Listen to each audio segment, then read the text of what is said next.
no time for cute little intros today because we have almost 3.5 hours of movie to talk about. Avatar Fire and Ash is finally here. Some people love it. Some people think it's just a rehash of the first two movies. I don't agree with that, and I'll explain why. It has a 65% on Rotten Tomatoes, but a 91% audience score. This is the biggest, messiest, most action-packed and biblical Avatar yet, and in many ways the most ambitious, the darkest. It's about grief and guns and religion. It's about identities and ideologies shifting like tectonic plates. It's about whale court. Anyone can come on here and say the action in these movies is sick and they're beautiful, things that are very true, but we already know we're getting into the nitty-gritty today, so if you don't take Avatar seriously, you might think this video is a little crazy. But I want to hear everyone's thoughts, good or bad. We will be talking spoilers today, obviously, so if you haven't seen Avatar Fire and Ash yet, what are you waiting for? Go see it. And then come back and let me know what you thought, but you have been warned. You know, I feel like we can take the Avatar movies for granted sometimes. It's not easy to make 3 of the highest grossing movies of all time, and James Cameron is doing it in a way that movies have never been made before,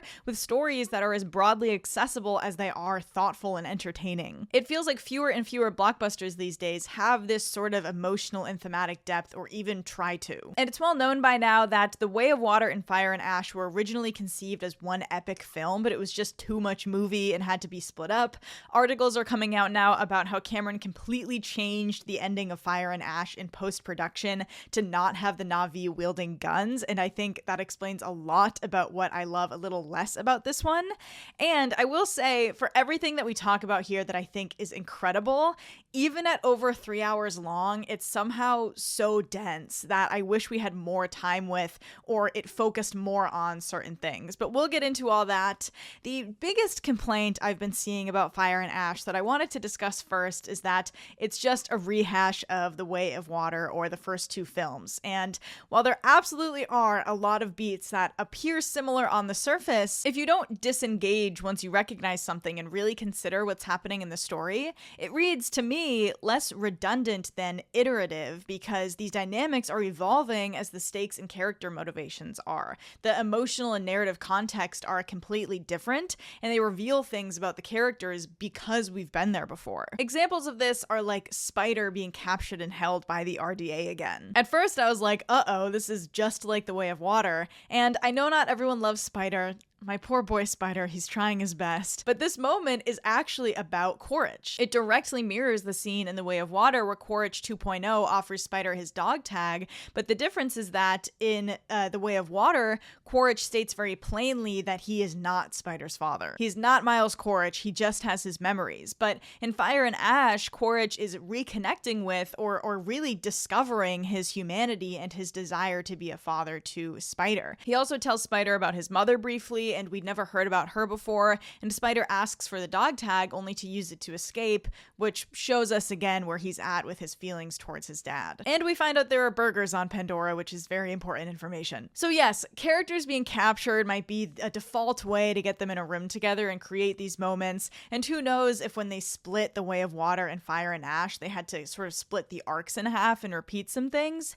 But I think it's disingenuous to say that all of these things are exactly the same, and the direct comparison is actually used in a really clever way to bring things to light through juxtaposition. Another example is like how Loak in The Way of Water gets stuck out in the ocean because he gets abandoned by his friends, but in Fire and Ash, he is actually taking the initiative to go seek Payakan out. They look the same, and the differences are subtle, but they're there, and I think they're meaningful. People have also cited the final battle as being too similar, and I agree it's slightly disappointing that it's a similar setting, and I think a big reason for that is that there's an effort here to bring a lot of things full circle. We're completing the arc of the Tulkun changing their thoughts on violent resistance, and unfortunately, if the Tulkun are part of the battle, it has to happen in water. We get Jake becoming Turok Makto again, and the finale is almost a combination of the first film and The Way of Water, in that the Tulkun are at the center of it, but now we have all of the clans and all of the Tulkun fighting together. It definitely would have been neat for there to be a big showdown where the ash people live with the volcano in the background or something like that.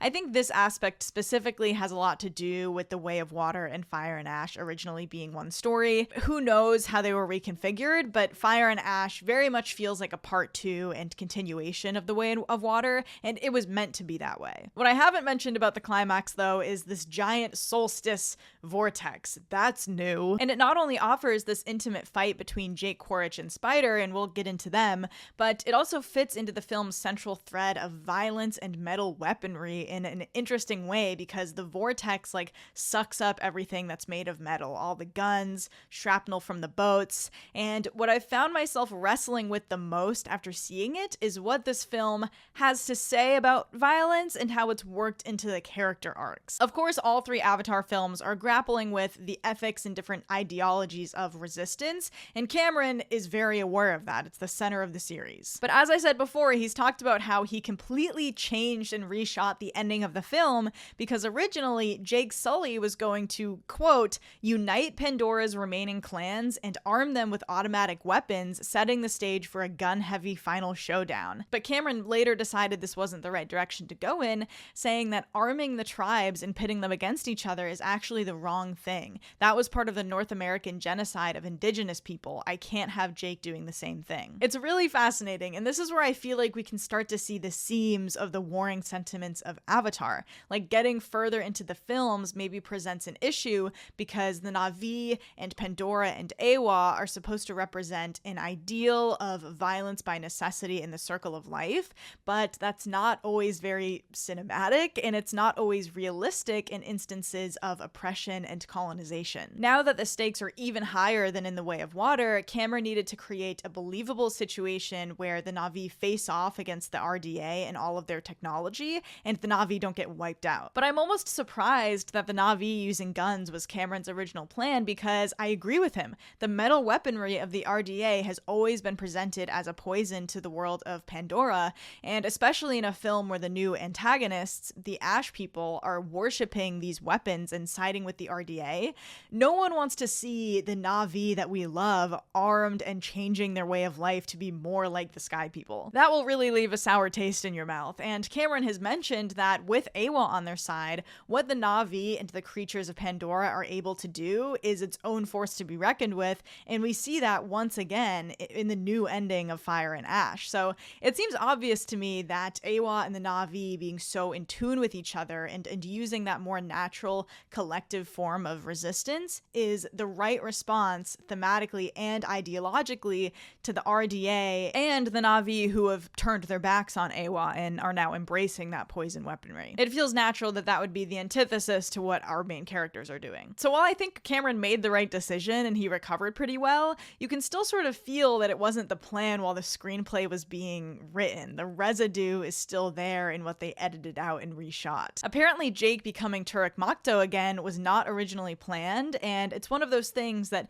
doesn't feel very complete to me, because Jake is refusing to become Turek Makto because there's too much bloodshed and you become the beast, as he says, but he's actively trying to militarize the Na'vi, and then in the final battle, you don't really see any indication that becoming Turek Makto is making Jake go too far or something like that. All those remarks don't really turn into anything. It's one of the smaller arcs here that I think gets lost in the colossal runtime and the changes that were made. It kind of breaks my brain thinking about the specifics of it all and how it must have been reworked, because the guns is not just a change to the story, it's a change to the thematic through line of the film.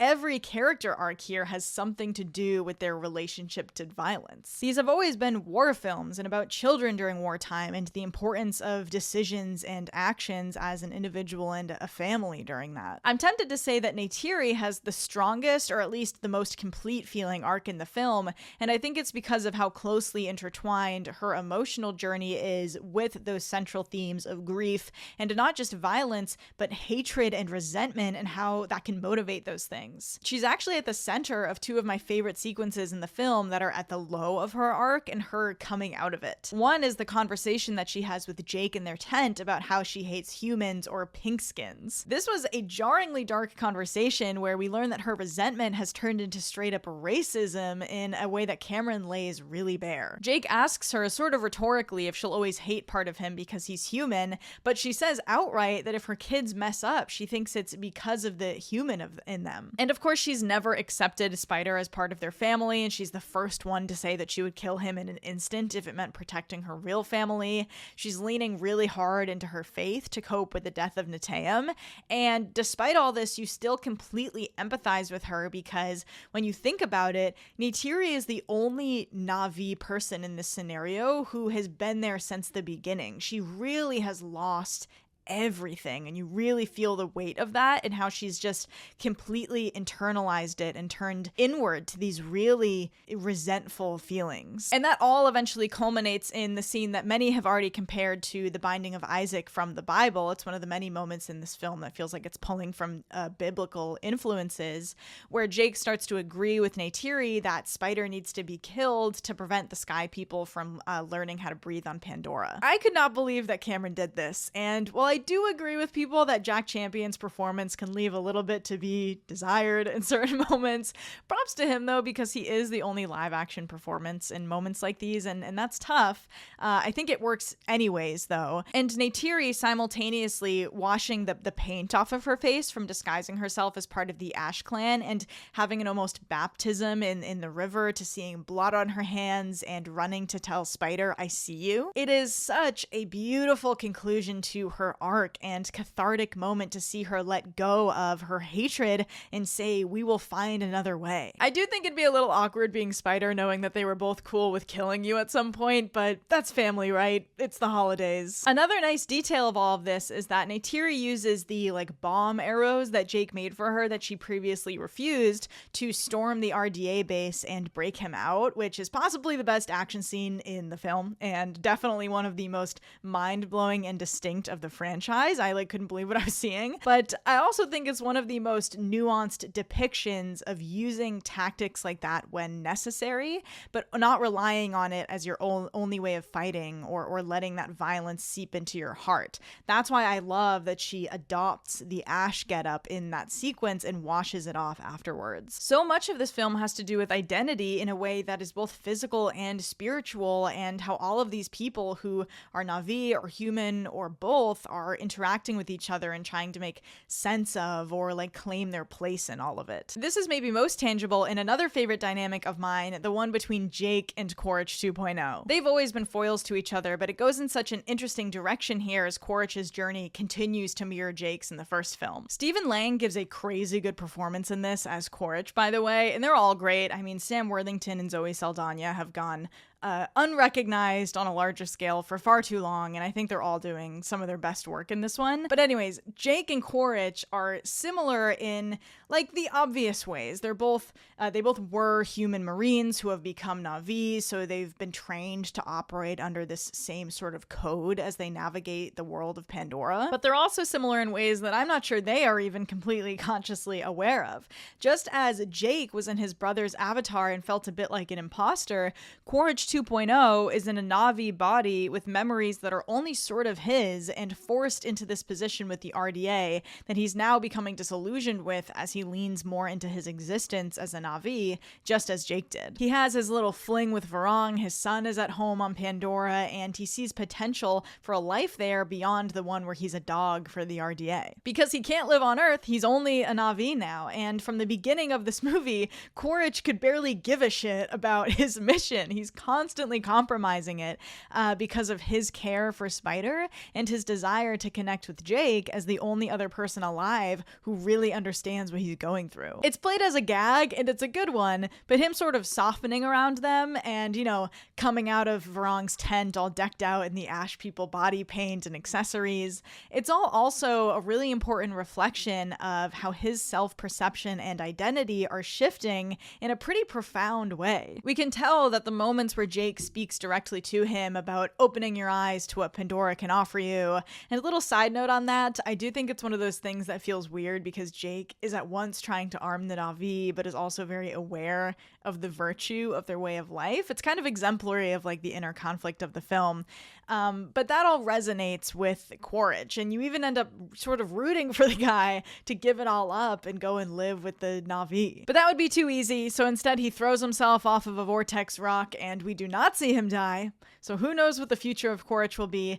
I don't think he's dead personally, but we'll see. And we can't forget about all of the kids, of course. Loak definitely has the most going on here. He is the narrator of the film, which is very important because Jake has previously been the only one to narrate.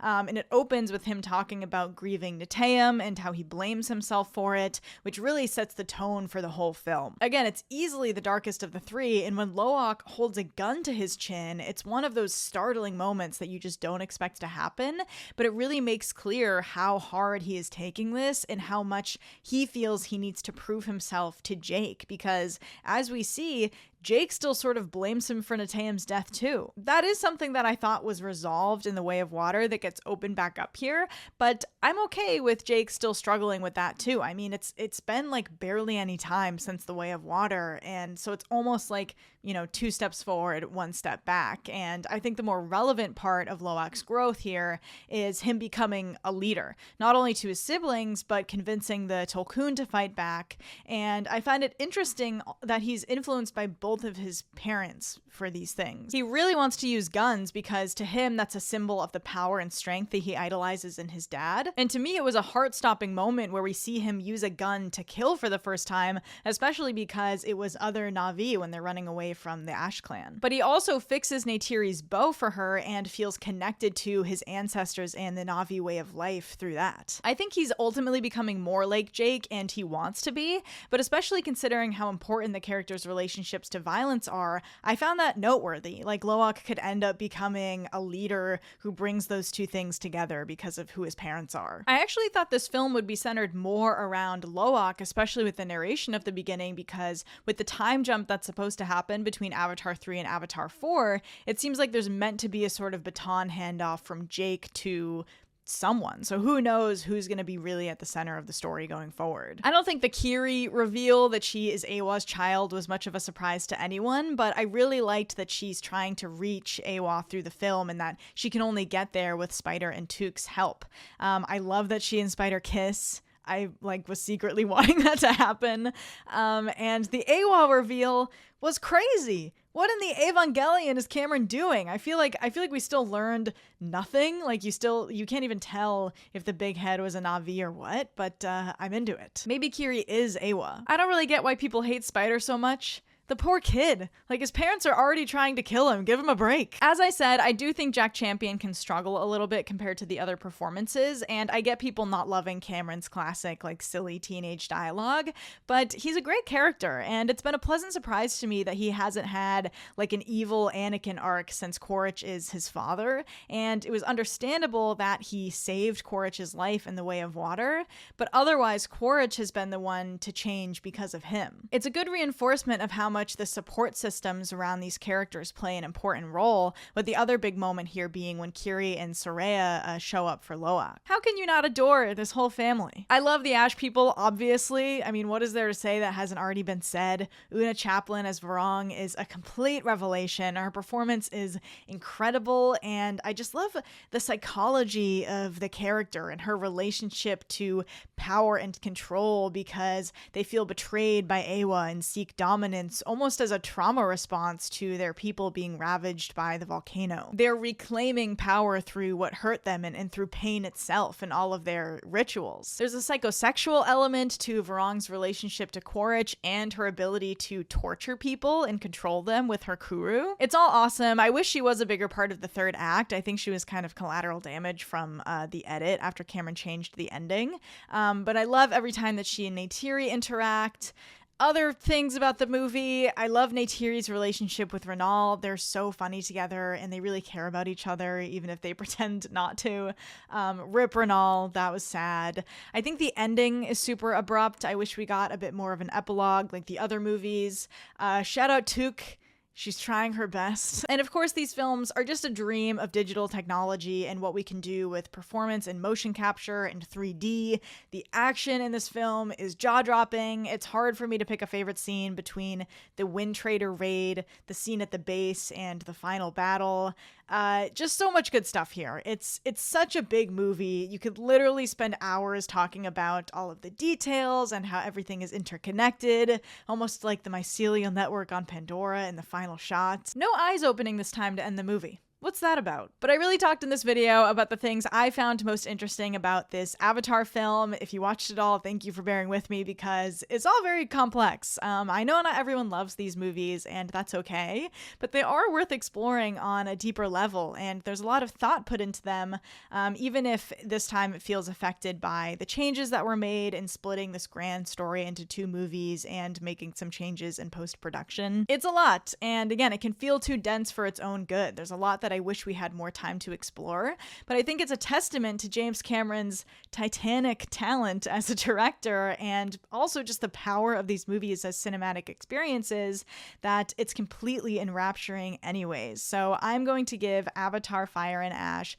4 out of 5 stars. It is currently my least favorite of the 3, but I can only assume that, as with the other films, I'll grow to like it even more with each subsequent watch. I just find that to be the effect that these films and all of James Cameron's films have. So let me know your thoughts on Avatar: Fire and Ash, guys. How do you think it compares to the other Avatar films? Do you want to see more from this series? Don't forget to like and subscribe and keep an eye out for more videos soon. Thanks for watching.